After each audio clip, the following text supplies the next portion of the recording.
ಕಾರ್ಯಕ್ರಮಕ್ಕೂ ಮುನ್ನ ಪ್ರಾರ್ಥನಾ ಗೀತೆ ಮಾನಸ ವಿಜಯ್ ಅವರ ಕಡೆಯಿಂದ.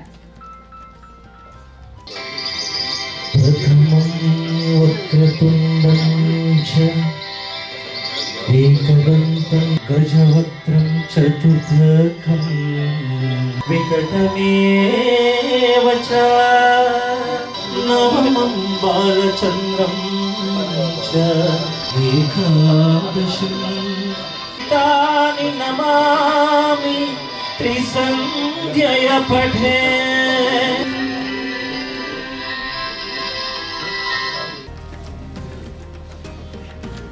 ಈ ಒಂದು ಕಾರ್ಯಕ್ರಮಕ್ಕೆ ನಮ್ಮೆಲ್ಲರ ಆಹ್ವಾನವನ್ನು ಮನ್ನಿಸಿ ಆಗಮಿಸಿರುವಂತಹ ಅತಿಥಿ ಗಣ್ಯರನ್ನ ಪರಿಚಯವನ್ನು ಮಾಡಿಕೊಡ್ತೇನೆ. ಶ್ರೀಯುತ ಎ ಶಿವಕುಮಾರ್ ಅವರು ಹಿರಿಯ ಪತ್ರಕರ್ತರು, ಹಾಗೆ ಹೃತ್ಪೂರ್ವಕವಾಗಿ ಸ್ವಾಗತವನ್ನು ನಡೆಸ್ತಾರೆ.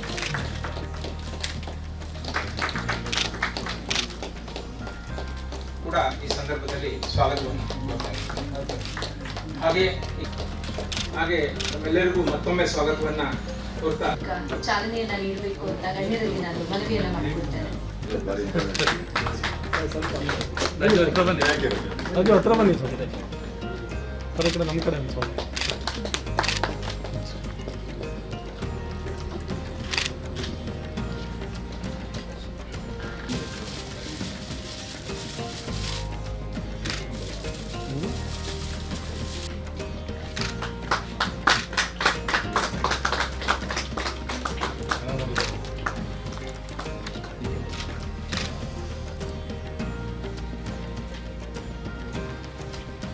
JK50 ವಿಶೇಷ ಸಂಚಿಕೆಯನ್ನ ಬಿಡುಗಡೆ ಮಾಡಿದ ವೇದಿಕೆ ಮೇಲಿನ ಎಲ್ಲ ಕೇಸ್ ರಂಗಪ್ಪ ಅವರು ತಮ್ಮ ಮಾತುಗಳನ್ನ ಆಡಬೇಕು ಅಂತ ಹೇಳಿ ಮನವಿ. JK50 ಈ ವಿಶೇಷ ಸಂಚಿಕೆನ ಭಾಳ ಸಂತಸದಿಂದ ಈ ಕಾಫಿ ಟೇಬಲ್ನನ್ನು ಬಿಡುಗಡೆ ಮಾಡಿದ್ದೇವೆ ಅಂತ ಈ ಸಂದರ್ಭದಲ್ಲಿ ಬಯಸ್ತೇನೆ. ನಾನು ಸಾಕಷ್ಟು ದೇಶಗಳಲ್ಲಿ ವಿದ್ಯಾಭ್ಯಾಸ ಮಾಡಿದ್ದೇನೆ, ಮಾಧ್ಯಮದನ್ನ ನೋಡಿದ್ದೇನೆ, ಜೊತೆಗೆ ಅವರು ಬರೆದಿರ್ತಕ್ಕಂಥ ಬರವಣಿಗೆಗಳು ಕೂಡ ನಾನು ನೋಡಿದ್ದೇನೆ. ಆದರೆ ಎಲ್ಲೋ ಒಂದು ಕಡೆ ಈಗ ಮಾಧ್ಯಮದವರು ಎಡುತ್ತಾ ಇದ್ದಾರೆ ಅನ್ನೋ ಒಂದು ಸಂದರ್ಭದ ಕಾಲದಲ್ಲಿ ಮಹೇಶ್ ಅಂತ ಒಬ್ಬ ವ್ಯಕ್ತಿ ಇದ್ದಾರೆ ಅಂದರೆ ಭಾಳ ಆಶ್ಚರ್ಯ. ಕಾರಣ ನಾನು ಸುಮಾರು ಭಾಳ ವರ್ಷಗಳಿಂದ ನಾನು ಬಲ್ಲೆ. ಅವರು ಜಸ್ಟ್ ಕನ್ನಡ ಶುರುವಾದಾಗಲಿಂದನೂ ಕೂಡ ನಾನು ಅವ್ರ ಜೊತೆ ಇದ್ದೇನೆ. ಒಂದು ದಿವಸನೂ ಕೂಡ ತಪ್ಪು ಬರೆಯೋದೇ ಆಗಲಿ, ಕೆಟ್ಟದನ್ನು ಬರೆಯೋದೇ ಆಗಲಿ, ಇಲ್ಲೇ ಇರೋ ವಿಚಾರಗಳನ್ನು ಬರೆಯೋದಾಗಲಿ ಮಾಡಿಲ್ಲ. ನಾನು ಒಂದನ್ನು ಕೂಡ ನಾನು ನೋಡಿಲ್ಲ. May not be very attractive news, but he writes truth. ಅದು ನಮ್ಮ ಮಾಧ್ಯಮಗಳಲ್ಲಿ ಬೇಕಿರ್ತಕ್ಕಂಥದ್ದು. ನಮ್ಮ ರಾಜೀವನು ಇದ್ದಾರೆ, ನಾನು ನೋಡಿದ್ದೀನಿ, ಶಿವಕುಮಾರ್ ಇದ್ದಾರೆ, ಭಾಳ ಕಾಲದಿಂದ. They right truth. ಆ ಟ್ರೂತ್ನ ಬರೆಯೋದ್ರಿಂದಲೇ ಇವತ್ತು ಕೊನೆ ತನಕ ಉಳ್ಕೊಂಡಿರ್ತಕ್ಕಂಥದ್ದು. ಶಿವಕುಮಾರ್ ಕೂಡ ಇಂಡಿಯನ್ ಎಕ್ಸ್ಪ್ರೆಸ್ಸಲ್ಲಿ ನಾನು ಮೊದಲಿಂದಲೂ ನೋಡ್ಕೊಂಡು ಬರ್ತಿದ್ದೀನಿ. He writes truth, he speaks truth. ಅದಕ್ಕೆ ದೇವರು ಅವ್ರನ್ನ ಒಳ್ಳೊಳ್ಳೆ ಸ್ಥಾನದಲ್ಲಿ ಇಟ್ಟಿದ್ದಾನೆ ಅಂತ ನನ್ನ ಭಾವನೆ. ಶಿವಕುಮಾರ್ ಆಗಲಿ, ನಮ್ಮ ರಾಜೀವ್ ಆಗಲಿ. ಇವತ್ತು ಮಾನ್ಯ ಶಿವಕುಮಾರ್ ಅವರು, ರಾಜೀವ್ ಅಂತವರು, ಯೋಗೀಶ್ ಅಂತವರು ಬಂದಿರ್ತಕ್ಕಂಥದ್ದು ಎಲ್ಲದಕ್ಕಿಂತ ಹಿರಿಮೆ ಅಂತ ನಾನು ಅಂದ್ಕೊಂಡಿದ್ದೇನೆ. ಈ 15 ವರ್ಷಗಳ ಕಾಲ ನಡ್ಕೊಂಡು ಬಂದಿರತಕ್ಕಂಥ ದಾರಿಯನ್ನು ತೋರಿಸ್ಲಿಕ್ಕೆ ಒಂದು ಕಾಫಿ ಟೇಬಲ್ ಬುಕ್ಕು ಕೂಡ ಮಾಡಿರ್ತಕ್ಕಂಥದ್ದನ್ನು ಭಾಳ ಸಂತಸದಿಂದ ನಾವು ಎಲ್ಲರೂ ಕೂಡ ಇವತ್ತು ಜೊತೆ ಸೇರಿ ಬಿಡುಗಡೆ ಮಾಡಿರ್ತಕ್ಕಂಥದ್ದು. ಅವರಿಗೆ ಹೆಚ್ಚಿನ ಕಾಲದಲ್ಲಿ ಇನ್ನೂ ಹೆಚ್ಚಿನ ರೀತಿಯಲ್ಲಿ ಅವರು ಕೆಲಸವನ್ನು ಮಾಡಲಿ.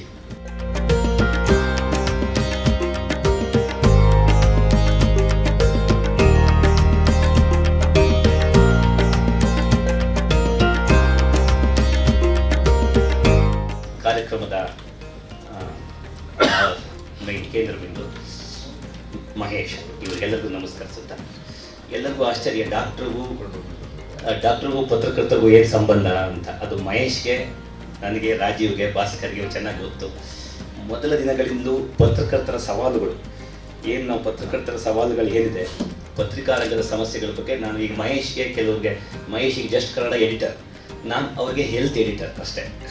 ಜಸ್ಟ್ ಕನ್ನಡಗೆ ಹೆಲ್ತ್, ಅವ್ರಿಗೆ ಲೀಗಲ್ ಅವೇರ್ನೆಸ್ ಬೇಕು ಅಂದರೆ ಭಾಸ್ಕರ್ನ ಕೇಳೋದಾಗಲಿ, ಅಥವಾ ಹೆಲ್ತ್ ಬಗ್ಗೆ ಏನಾದ್ರು ಫಸ್ಟ್ ನ್ಯೂಸ್ನ ಅಪ್ ಮಾಡೋಕ್ಕೆ ಮುಂಚೆ ನಾನು ಕೇಳ್ತಿದ್ರು. ಅವ್ರ ಸೌಜನ್ಯ ಹೆಂಗಿದೆ ಅಂದರೆ, ಅವ್ರ ಸಿದ್ಧತೆ ಮತ್ತು ಸ್ಪಷ್ಟತೆ, ನಿಖರತೆ ಹೇಗಿದೆ ಅಂತಂದರೆ, ಈಗ ತಾನೇ ಹೇಳಿದ್ರು ರಾಜೀವ್, ಜಸ್ಟ್ ಕನ್ನಡ ಅವ್ರ ನ್ಯೂಸ್ ಫ್ಯಾಕ್ಟ್ ಇದೆ ಅಂತ ರಂಗಪ್ಪ ಸರ್ ಹೇಳಿದ್ರು. ಆ ಫ್ಯಾಕ್ಟ್ ದೃಢಪಡಿಸ್ಕೊಳ್ಳಲು ಮತ್ತು ಸ್ಪಷ್ಟತೆ, ನಿಖರತೆ ಆಗಿರಬೇಕಾದ್ರೆ ರಾಜೀವ್ ಮಹೇಶ್ ನನಗೊಂದು ಫೋನ್ ಮಾಡೋರು, ಈಗ ಒಂದು ನ್ಯೂಸ್ ಹಾಕಿದ್ದೀನಿ ಆರೋಗ್ಯದ ಒಂದು ಆಕ್ಸಿಡೆಂಟ್ ಬಗ್ಗೆ, ಇದೊಂದು ಸ್ಕಲ್ ಡ್ರಾಮಾ ಹಿಂಗಿದೆ, ಇದು ಇಂಟರ್ನಲ್ ಹೆಮರೇಜ್, ಅದು ತಪ್ಪೋ ಸರಿನೋ, ಸೈಂಟಿಫಿಕ್ ವರ್ಡ್ ತಪ್ಪೋ ಸರಿನೋ, ಇದು ಡೆತ್ ಆಗಿದೆಯಾ, ಪೊಲೀಸ್ ಎನ್ಕೌಂಟರ್ ಆಗಿದೆಯಾ, KR ಆಸ್ಪತ್ರೆಯಲ್ಲಿ ಇದೆ ಅಂತ ಶವ ಅಂತ ನನಗೆ ಕಂಡು ಬಂದಿದೆ, ನನಗೆ ಮಾಹಿತಿ ಇದೆ, ಅದು ಡೆತ್ ಆಗಿದೆಯಾ, ಡೆತ್ ಆಗೋಕ್ಕೆ ಮುಂಚೆ ನಾನು ಅಪ್ ಮಾಡಬಾರ್ದು ಇದು ನ್ಯೂಸು.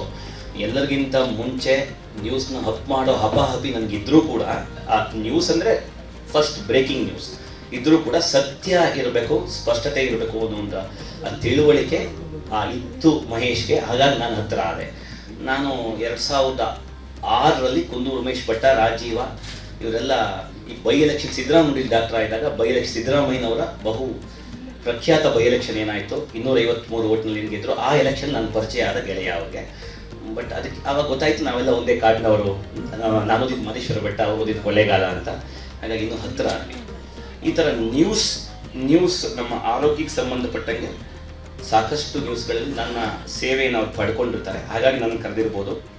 ಮತ್ತು ನಾನು ಸಾಕಷ್ಟು ಬಾರಿ ಅವ್ರಿಗೆ ವೈಯಕ್ತಿಕವಾಗಿ ಕೂಡ ಗೆಳೆಯಾಗಿ ಸಾಕಷ್ಟು ಬಾರಿ ಜಸ್ಟ್ ಕನ್ನಡಕ್ಕೆ ಅಡ್ವೈಸ್ ಕೊಡೋದು, ನಾನು ಅಡ್ವೈಸ್ ಕೊಟ್ಟು ಅವರು ನಾನು ಕೇಳೋದು, ಈ ನ್ಯೂಸ್ಗಳ ಬಗ್ಗೆ ಅಪ್ ಮಾಡೋದು, ಮಾಹಿತಿಯನ್ನು ಕೊಡೋದು ಕೂಡ. ಅವರ ಸ್ಪಷ್ಟತೆ ಮತ್ತು ಅವರು ಫ್ಯಾಕ್ಟ್ ಹೆಂಗಿದೆ ಅಂತಂದರೆ, ಇತ್ತೀಚಿನ ಒಂದು ಸುದ್ದಿ ನಾನು ಹೇಳಲಿಕ್ಕೆ ಇಷ್ಟಪಡ್ತೇನೆ. 9 ವರ್ಷದ ಮಗು ಹೃದಯ ವಿದ್ರಾವಕ ಘಟನೆ, ಅತ್ಯಾಚಾರ ಮತ್ತೆ ಮರ್ಡರ್ ಆಗುತ್ತೆ ಮೈಸೂರಿನಲ್ಲಿ, ನಜರ್ಬಾದ್ ಸ್ಟೇಷನ್ ಲಿಮಿಟ್ಸಲ್ಲಿ.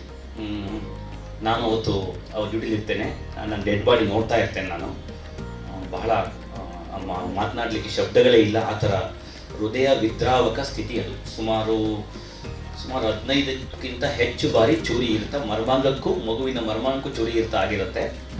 ನಾನು ನೋಡಿಕೊಂಡು ಈ ಮಹೇಶ್ಗೆ ಏನಾದ್ರು ವಿಷಯ ಹೇಳೋಣ, ಇದೊಂದು ನ್ಯೂಸ್ ಮಾಡಲಿ, ಮರ್ಡರ್ ಆಗಿದೆ ಅಂತ ಹಿಂಗೆ ಎತ್ಕೊಂಡು ಫೋನ್ ಎತ್ಕೊತೀನಿ, ನ್ಯೂಸ್ ಆಗಿದೆ, ಅಪ್ಪಾಗಿದೆ, ಅಲ್ಲಿಗೆ ನ್ಯೂಸ್ ಅಪ್ಪಾಗಿದೆ ಸರ್, ಇದು ಅಪ್ ಮಾಡಿದ್ದೀನಿ, ಜಸ್ಟ್ ಒಂದು ಮರ್ಡರ್ ಅಂತ ಮಾಡಿದ್ದೀನಿ.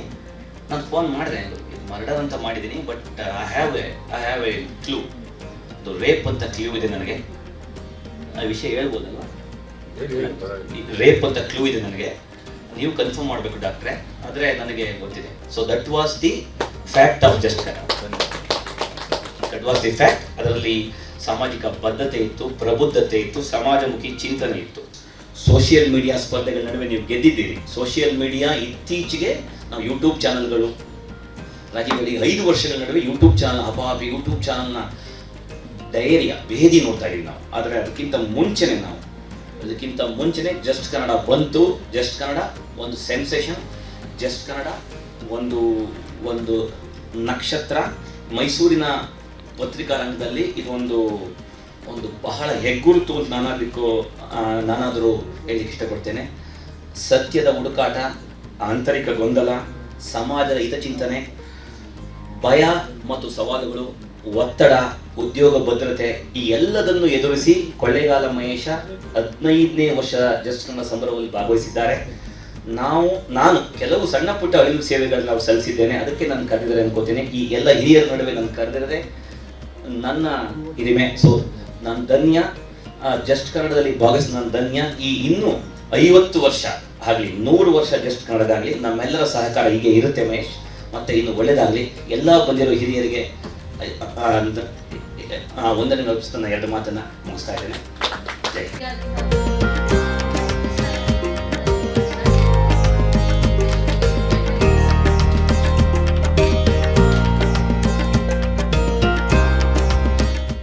ಕಳೆದ 15 ವರ್ಷಗಳಿಂದ ಮಹೇಶ ನನಗೆ ನಿಡುಗಾಲದ ಭಾಳ ಒಳ್ಳೆಯ ಗೆಳೆಯ. ನಾನು ಮತ್ತು ಮಹೇಶ್ ಭಾಳ ವರ್ಷಗಳ ಕಾಲ ವಿಜಯ ಕರ್ನಾಟಕದಲ್ಲಿ ಕೆಲಸ ಮಾಡಿದ್ವು. ಅದು ವಿಜಯ ಕರ್ನಾಟಕದ ನಂತರ ಅವರು ಪಯಣವನ್ನು ಬೇರೆ ಬೇರೆ ಕಡೆ ಮುಂದುವರಿಸಿದರು. ಆಮೇಲೆ ಲಾಸ್ಟಿಗೆ ಜಸ್ಟ್ ಕನ್ನಡ ಅಂತಕ್ಕಂಥ ಒಂದು ಸ್ಟಾರ್ಟಪ್ಪನ್ನು ಈಗಿನ ನಾವು ಕಾಲೇಜಲ್ಲಿ ಹೇಳ್ತೀವಲ್ಲ, ಅದನ್ನು 16 ವರ್ಷಗಳ ಹಿಂದೆ ಶುರು ಮಾಡಿದರು. ಅವರು ಶುರು ಮಾಡಿದಾಗ ನಮಗೆಲ್ಲ ಭಾಳ ಆಶ್ಚರ್ಯ ಆಗಿತ್ತು. ಅದು ಜಸ್ಟ್ ಕನ್ನಡ ಏನು ಪತ್ರಿಕೆನೂ ಅಲ್ಲ, ಏನೂ ಅಲ್ಲ ಅಂತ. ಬಟ್ ಬೇಸಿಕಲಿ ಮಹೇಶ್ ಸ್ವಲ್ಪ ಅವನು MSc ಓದಿರೋದು, BEd ಮಾಡಿರೋದು. ಮಹೇಶ್ ಒಳಗಡೆ ಒಬ್ಬ ಟೀಚರ್ ಇದ್ದಾರೆ, ಒಬ್ಬ ಸೈಂಟಿಸ್ಟ್ ಇದ್ದಾರೆ. ಸ್ವಲ್ಪ ದೂರಗಾಮಿ ಯೋಚನೆ ಮಾಡಿ ಜಸ್ಟ್ ಕನ್ನಡ ಅಂತಕ್ಕಂಥ ಒಂದು ಸ್ಟಾರ್ಟಪ್ಪನ್ನು ಬಹಳ ಸೀಮಿತ ಸಂಪನ್ಮೂಲಗಳ ನಡುವೆ ಶುರು ಮಾಡಿದರು. ಮತ್ತು ಅದು ಡಿಜಿಟಲ್ ಆನ್ಲಾಗ್ ಮೀಡಿಯಾ ಥರ, ಅದು ಆಡಿಯೋ ಕೊಡೋರು, ವಿಡಿಯೋ ಕೊಡೋರು, ಟೆಕ್ಸ್ಟ್ ಕೊಡೋರು. ನಾನು ಹೇಳೋದು ಭಾಳ ವರ್ಷಗಳ ಹಿಂದೆ ಈಗ ನಾವು ಇದೆಲ್ಲವನ್ನು ಸೇರಿಸಿ ಆನ್ಲಾಗ್ ಮೀಡಿಯಾ ಅಂತ ಹೇಳ್ತೀವಿ. ಅಂದರೆ ನಿಮಗೆ ಯಾವುದು ಪ್ರಿಂಟ್, ಆಡಿಯೋ, ವಿಡಿಯೋ ಎಲ್ಲವನ್ನೂ ಕೊಡುತ್ತೆ, ಅದು ಆನ್ಲಾಗ್ ಮೀಡಿಯಾ ಅಂತೇಳಿ ಹೊಸ ಪರಿಭಾಷೆಯಲ್ಲಿ ಕರಿತೀವಿ. ಇದನ್ನು 12 years ಬ್ಯಾಕ್ ಮಹೇಶ್ ಯೋಚನೆ ಮಾಡಿದ್ದೆ ಭಾಳ ಅಗಾಧ. ಸೊ ಈ ಸ್ಟಾರ್ಟಪ್ಗೆ 16 ವರ್ಷ ಆಗಿದೆ. ಇದು ಇನ್ನಷ್ಟು ಬೆಳೆಯಲಿ ಮತ್ತು ಬೇರೆ ಎಲ್ಲ ಡಿಜಿಟಲ್ ಮೀಡಿಯಾದ ಎಲ್ಲ ಸಾಧ್ಯತೆಗಳು ಮಹೇಶ್ ಅವರಿಗೆ ಗೊತ್ತು. ಆದರೆ ಅದನ್ನು ಬಳಸ್ಕೊಳ್ಳಲಿಕ್ಕೆ ಮೈಸೂರು ಅಂತ ಸೀಮಿತ ಊರಲ್ಲಿ ಸಂಪನ್ಮೂಲಗಳು, ಹ್ಯೂಮನ್ ರಿಸೋರ್ಸ್ ಕೂಡ ನಿಮಗೆ ಫಿನಾನ್ಷಿಯಲ್ ಯಾರೋ ಕೊಡ್ಬೋದು. ಅಫ್ಕೋರ್ಸ್ ಡಿಜಿಟಲ್ ಏರಿಯಾದಲ್ಲಿ ಅದೇನು ಸಮಸ್ಯೆ ಅಲ್ಲ. ಜಸ್ಟ್ ಕನ್ನಡದಲ್ಲಿ ಕೊಳ್ಳೇಗಾಲ ಶರ್ಮಾ ಅವರಂತಹ ದೊಡ್ಡ ನಾಡಿನ ವಿಜ್ಞಾನಿಗಳು ಬರೆದಿದ್ದಾರೆ, ರಂಗಪ್ಪ ಅವರು ಬರೆದಿದ್ದಾರೆ, ಅವ್ರ ಮಕ್ಕಳಿಗೆ ಕ್ಯಾನ್ಸರ್ ಬಂದ ಬಗ್ಗೆ ಬರೆದಿದ್ದಾರೆ, ಎಲ್ಲವೂ ಇದೆ. ಆದರೆ ಮೈಸೂರಂಥ ಒಂದು ಊರಲ್ಲಿ ಇದ್ಕೊಂಡು ಈ ರೀತಿ ಸ್ಟಾರ್ಟಪ್ಪನ್ನು ನ್ಯೂಸ್ ಮೀಡಿಯಾ ಶುರು ಮಾಡೋದು ಭಾಳ ಕಷ್ಟ. ಆದರೆ ಅದನ್ನು ಯಶಸ್ವಿಯಾಗಿ ಸೀಮಿತ ಸಂಪನ್ಮೂಲಗಳ ನಡುವೆ ಮಾಡಿದ್ದಾರೆ. ಸೊ ಅದಕ್ಕೋಸ್ಕರ ಅದನ್ನು ನಾನು ಅಭಿನಂದಿಸ್ತೀನಿ. ಪತ್ರಿಕೋದ್ಯೋಗ ನಂತರ ಶಿವಣ್ಣ ಆಫ್ಕೋರ್ಸ್ ಮಾತಾಡ್ತಾರೆ. ನಮ್ಮ ನಡುವಿನ Shivanna is like social scientist. ಪತ್ರಿಕೋದ್ಯೋಗವನ್ನು ಮತ್ತು ಈ ಭಾಗದ ಮತ್ತು ಎಲ್ಲವನ್ನೂ ಚೆನ್ನಾಗಿ ಗೊತ್ತಿದ್ದಾರೆ. ಬಟ್ ನಾನು ಮಹೇಶನ ಬಗ್ಗೆ 2-3 ಸಂಗತಿ ನಿಮಗೆ ಗೊತ್ತಿಲ್ಲದ ಸಂಗತಿಗಳನ್ನು, ಅಫ್ಕೋರ್ಸ್ ಇಲ್ಲಿ ಕೆಲವರಿಗೆ ಎಲ್ಲರೂ ಮಹೇಶನ ಆಪ್ತರೇ ಆದ್ದರಿಂದ ಗೊತ್ತಿರುತ್ತೆ, ಆದರೂ ಸುಮ್ಮನೆ ಅದನ್ನು ನೆನಪು ಮಾಡಿಕೊಡೋದು ಅಂತ ಹೇಳ್ತೀನಿ. ನಾವು ವಿಜಯ ಕರ್ನಾಟಕದಲ್ಲಿ ಇದ್ದಾಗ ಅಫ್ಕೋರ್ಸ್ ನಮ್ಮ ಓಂಕಾರ ಅಂತಿದ್ದಾರೆ, ದೋಸ್ ವಂಡರ್ಫುಲ್ ಜರ್ನಲಿಸ್ಟ್. ನಮಗೆ ಆರ್ಯ ಆಗಿದ್ದಾಗ ರೂಪಕ ಅಂತೇಳಿ ಒಂದು ಹೊಸ ಸಪ್ಲಿಮೆಂಟ್ ತಂದರು ವಿಜಯ ಕರ್ನಾಟಕದಲ್ಲಿ. ಯಾವಾಗಲೂ ಸುದ್ದಿಗಳು, ಜನ ಸುದ್ದಿ ಹೋಗ್ತಿರ್ತಾರೆ, ಸುದ್ದಿಯಿಂದ ಆಚೆ ಏನೋ ಬೇಕು ಅಂದಾಗ, ಆ್ಯಂಡ್ ಅಫ್ಕೋರ್ಸ್ ಎವ್ರಿ ಸಂಡೇ ಸಾಪ್ತಾಹಿಕ ಬರ್ತಾಯಿತ್ತು. ಆದರೆ ಸಾಪ್ತಾಹಿಕಕ್ಕಿಂತ ಭಿನ್ನವಾದ ಏನೋ ಒಂದು ಕೊರತೆ ಇದೆ, ನಮ್ಮ ಓದುಗರಿಗೆ ಕೊಡಬೇಕು, ಹೊಸ ಜನ್ರೇಷನ್ ಓದುಗರು, ನಾವು 2000 ನಂತರದ ಹೊಸ ಶತಮಾನದಲ್ಲಿ ಬಂದಾಗ ಏನಾದರೂ ಕೊಡಬೇಕು ಅಂತ ಹೇಳಿದಾಗ ರೂಪಕ ಅಂತ ಒಂದು ಆಲೋಚನೆ ಮಾಡಿತ್ತು. ಮಹೇಶ್ ಫಿಲಾಸಫಿನೇ ಜಸ್ಟ್ ಕನ್ನಡ ಅಂತಾರೆ, ಜಸ್ಟ್ ಮಹೇಶ್ ಅಂದರೆ ಎಲ್ಲವನ್ನು ಸುದ್ದಿಯನ್ನು, ಅಫ್ಕೋರ್ಸ್ ಈಗ ದೊಡ್ಡ ಫಿಲಾಸಫಿ ಆಗಿದೆ. ರಂಗಪ್ಪ ಏನನ್ನ ರೈಟ್ಲಿ ಪಾಯಿಂಟ್ ಔಟ್, ನಾವು ಸುದ್ದಿಯನ್ನು ವ್ಯೂಸ್ ಆಗಿ ನಮ್ಮ ಮೂವಿನ ನೇರಕ್ಕೆ ನಾವು ಇಂಟರ್ಪ್ರಿಟೇಷನ್ ಮಾಡಿ ಕೊಡ್ತೀವಿ. ಈಗ ಅದು ಬೇಕಾಗಿಲ್ಲ ಜನಕ್ಕೆ, ಅದು ಒಂದು ರೀತಿ ಆಗಿಬಿಟ್ಟಿದೆ. ಸುದ್ದಿಯನ್ನು ಜಸ್ಟ್ ನೀವು ಸುದ್ದಿ ಕೊಡಿ, ನೀವೇನಾಗಿದೆ ಸುದ್ದಿ ಬ್ರೇಕ್ ಆಗಿದೆ ಸುದ್ದಿ ಕೊಡಿ, ಸುದ್ದಿಯಿಂದ ಆಚೆ ಜನ ಓದುಗರು ಬುದ್ಧಿವಂತರಿರ್ತಾರೆ, ಅವರು ವ್ಯಾಖ್ಯಾನ ಮಾಡ್ಕೊಳ್ತಾರೆ ಅನ್ನೋದು ಈ ಕಾಲಮಾನದ ಒಂದು ಧೋರಣೆ ಆಗಿದೆ. ಅದನ್ನೇ ರಂಗಪ್ಪ ಅವರು ಹೇಳಿದರು. ಮಹೇಶ್ ಆಗ ಶುರು ಮಾಡಿದಾಗಲೂ ಅಷ್ಟೇ, ಜಸ್ಟ್ ಕನ್ನಡ, ನಾವು ಜಸ್ಟ್ ಅದನ್ನು ನೀವು ಕನ್ನಡದ ಪ್ಲೇಸಲ್ಲಿ ಫ್ಯಾಕ್ಟ್ ಇಟ್ಟು ನೋಡಿ, ಜಸ್ಟ್ ಫ್ಯಾಕ್ಟ್, ನಾನು ಸತ್ಯವನ್ನು ಕೊಡ್ತೀನಿ, ಸುದ್ದಿ ಏನಾಗಿದೆ ಹೇಳ್ತೀನಿ, ಇದರಾಚೆ ಇಂಟರ್ಪ್ರಿಟೇಷನ್ ನೀವು ಓದುಗರು ಮಾಡ್ಕೊಳ್ಳಿ ಅನ್ನೋದೊಂದು ದೊಡ್ಡ ಫಿಲಾಸಫಿ. ಅದು ನಾವು ಸರಳವಾಗಿ ಹೇಳ್ತೀವಿ, ಜಸ್ಟ್ ಅಂದರೆ ಅದು ಧ್ವನಿಸುತ್ತೆ. ಅದನ್ನು ಆಗಲಿಂದ ಶುರು ಮಾಡಿದರು. ಇದು ನಮಗೆಲ್ಲ ಗೊತ್ತಿರೋ ಸಂಗತಿ. ಆದರೆ ಮಹೇಶ್ಗೆ ಇನ್ನೊಂದು ಸಂಗತಿ ಏನಪ್ಪ ಅಂದರೆ, ಅವರು ಸೈನ್ಸ್ ಗ್ರ್ಯಾಜುಯೇಟ್, MSc ಮಾಡಿ BEd ಮಾಡಿ ಬಂದಿರೋದು. ನಾವು ರೂಪಕ ಶುರು ಮಾಡಿದ ಮೇಲೆ ಆಮೇಲೆ ಸ್ವಲ್ಪ ದಿನಗಳ ಬಳಿಕ ರೂಪಕಕ್ಕೆ ಓಂಕಾರ ಬೇರೆಯವ್ರಿಗೆ ಹಚ್ಚಿದ್ರು, ಸ್ವಲ್ಪ ಲಿಟ್ರರಿ ಹಿನ್ನೆಲೆ ಇರ್ತಕ್ಕಂಥವ್ರು ಆ ರೀತಿ ಎಲ್ಲ ಬರೋದು. ಆಮೇಲೆ ಆವಿಷ್ಕಾರ ಅಂತ ಬಂತು, ಅದು ಪ್ರತಿ ಸೋಮವಾರ ಬರೋದು. ಆವಿಷ್ಕಾರ ಫಸ್ಟ್ ಆಫ್ ಇಟ್ಸ್ ಕೈಂಡ್. ಆಮೇಲೆ ಬೇರೆ ಬೇರೆ ಪಬ್ಲಿಕೇಶನ್ನವರು ಸೈನ್ಸ್ ಆ್ಯಂಡ್ ಟೆಕ್ನಾಲಜಿಯನ್ನು ಶುರು ಮಾಡಿದರು. ಅಫ್ಕೋರ್ಸ್ ನಾವು ವಿಜಯ ಕರ್ನಾಟಕದವರು ನಾವು ತಂತ್ರಜ್ಞಾನವನ್ನು ಶುರು ಮಾಡಿದ್ವಿ. ಆದರೆ 12 years ಬ್ಯಾಕ್ ಅಥವಾ ಆ ಕಾಲಘಟ್ಟದಲ್ಲಿ ಒಂದು ಆವಿಷ್ಕಾರ ಅಂತ ಕೂಡ ಬರೋದು. ಆ ಮಟ್ಟದಲ್ಲಿ ಆ ವಾರದ ಭಾಳ ಏನೋ ಸೈನ್ಸ್ ಆ್ಯಂಡ್ ಟೆಕ್ನಾಲಜಿ ಕ್ಷೇತ್ರದಲ್ಲಿ ಆದ ಮಹತ್ವದ ಬೆಳವಣಿಗೆಗಳು, ಅದು ನೀವು ಡೌನ್ ಟು ಅರ್ಥಲ್ಲಿ ಬರೋದು. ಕರೆಂಟ್ ಅಂತ ಒಂದು ಮ್ಯಾಗ್ಝಿನ್ ಇದೆ, ಭಾಳಷ್ಟು ಜನ ಗೊತ್ತಿರಲ್ಲ, ಅದು ಬೇರೆ ಮ್ಯಾಗ್ಝಿನ್. ಅಲ್ಲಿಂದ ಎತ್ಕೊಂಡ್ಬಿಟ್ಟು ಒಂದು ಪೇಜಲ್ಲಿ ಭಾಳ, ಅದು ಅಷ್ಟೇ ಸೈನ್ಸ್ ಅಂದರೆ ಭಾಳ ಪ್ರೊಫೆಸರ್ KS ರಂಗಪ್ಪ ಅಥವಾ ಇನ್ನೇ ಅಕಾಡೆಮಿಷಿಯನ್ಸ್ ಓದ್ತಕ್ಕಂಥ ಸೈನ್ಸ್ ಅಲ್ಲ, ಜನಸಾಮಾನ್ಯರಿಗೆ ಬೇಕಾದ ಸಣ್ಣ ಪುಟ್ಟ ವಿಜ್ಞಾನವನ್ನು ಕೊಡಬೇಕು ಅಂತೇಳಿ ಹೊರಟರು. ನಾವು ಆ ಪ್ರಯೋಗವನ್ನು ಮಾಡಿದ್ದು, ಭಾಳ ಯಶಸ್ವಿ ಮಾಡಿದ್ದು, ನನಗೆ ಭಾಳ ಆಶ್ಚರ್ಯ ಆಯಿತು.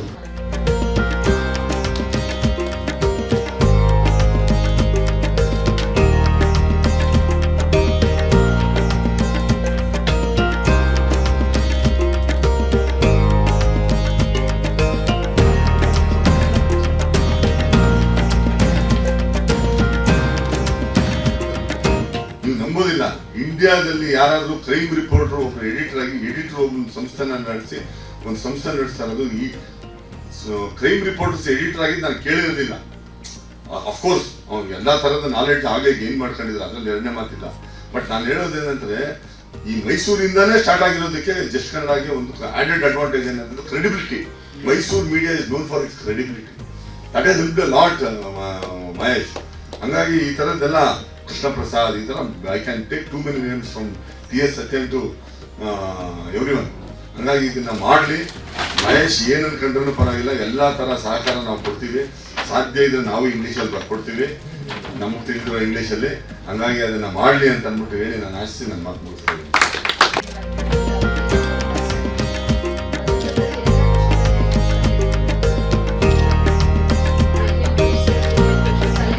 ಇವತ್ತು ಸರಳವಾದಂಥ ಸಮಾರಂಭಕ್ಕೆ ಆಗಮಿಸಿ ಎಸ್ ಕನ್ನಡ ಆರಂಭವಾದಂಥ ಮೊದಲ ದಿನದಿಂದಲೂ ನಮ್ಮ ಬೆನ್ನೆಲುಬಾಗಿ ನಿಂತು ನನಗೆ ಪ್ರೋತ್ಸಾಹವನ್ನು ನೀಡಿದಂತಹ ಹೆಸರಾಂತ ವಿಜ್ಞಾನಿಗಳು ಹಾಗೂ ವಿಶ್ರಾಂತ ಕಲ್ಪತಿಗಳಂತ ಪ್ರೊಫೆಸರ್ ರಂಗಪ್ಪ ಅವರಿಗೆ ಈ ಸಮಾರಂಭಕ್ಕೆ ಆಗಮಿಸಲಿಕ್ಕೆ ಧನ್ಯವಾದಗಳು.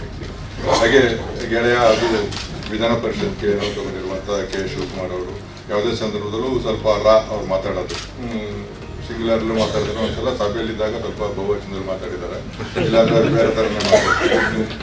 ಪಕ್ಕದಲ್ಲಿ ಹಂಗೆ ಮಾತಾಡಿದ್ರು ಬುಕ್ ನೋಡಿದ ಮೇಲೆ. ಸೊ ಸಲಹೆಗಳನ್ನು ಕೊಟ್ಟಿದ್ದಾರೆ, ಅವರಿಗೆ ಧನ್ಯವಾದಗಳನ್ನು ಹೇಳಕ್ಕೆ ಇಷ್ಟಪಡ್ತೀನಿ. ಮತ್ತೊಬ್ಬ ಗೆಳೆಯ ಶ್ರೀ ರಾಜೀವ್ ಅವರು ಈ ಒಂದು ಸಮಾರಂಭಕ್ಕೆ ಬಂದು ನನ್ನ ಬಗ್ಗೆ ಒಂದಷ್ಟು ಹಿತನುಡಿಗಳನ್ನು ಹೇಳಿದ್ದಾರೆ.